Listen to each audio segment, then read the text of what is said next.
So who says you have to let your sourdough feed it and let it grow, and it takes about 6 hours, 8 hours to let it grow? What I did, see this jar? This morning when I got up, I have starter in the fridge. Right from the fridge, I took out 200 grams. I used my scale, it's important, I think.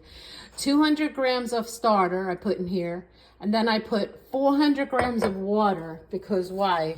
I'm making this recipe. So see how it says 400 grams of water? The starter says 165, but I put 200. Didn't even feed it. Stir well. Then, see how it says 650 grams of flour? I only put 50 grams in here. 50 grams of flour. I didn't put salt in. So what happens is you keep it in here with your 200 of starter, 400 of water, and 50 of flour.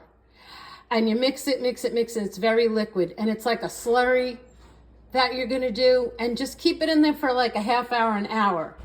And then after that, and you don't have to either. You don't have to put it in that long. But I just like to put a little bit of flour in there and with the water and the starter. And then just mix it really good, really. And then I think you can just throw it right in. So what I did was I poured the slurry in the bowl, and then I had 600 left because I used 50 of flour. So see, 600 left. And I had 600 of flour and 15 grams of salt. Mixed it all really well. And then I've done it before, so I know how great it works. And here's what it looks like, by the way. If I can do it with one hand. I forgot to set up my tripod, but you see how it's really perfect, the consistency. And then you're gonna let it rest for 1 hour. Just cover it and let it rest in the bowl for 1 hour. And then later I'm gonna do my stretch and folds, which you don't have to time it every half hour for 2 hours. I do it when I wanna do it. And I'm telling you, I've done it like 5 times already with this, and with unfed starter right from the fridge. So, and I did use warm water. I did put 400 of warm water, so it just gets it nice and dissolved and stuff and slurry. But then, so just do like stretch and folds just to stretch it. And when you do that, I just washed my hands, but I still don't want to touch it. But you're just pulling up on the dough and folding it over. Turn it, pull it up on the dough and fold it over. But you really have to pull it up, so you need your hand to do that.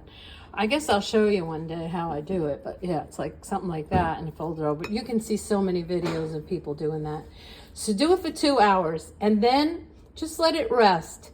And then, let it rest in the bowl for another 2-3 hours. And I'm telling you, it's already gonna be like doubled and fluffy, and I'll show it to you later how it looks, and then I'm gonna bake it. So really, if you want sourdough bread, you could do this in the morning whenever you get up, and then do your stretch and folds for 2 hours, maybe another 2 hours, depending on the temperature in your house and all that.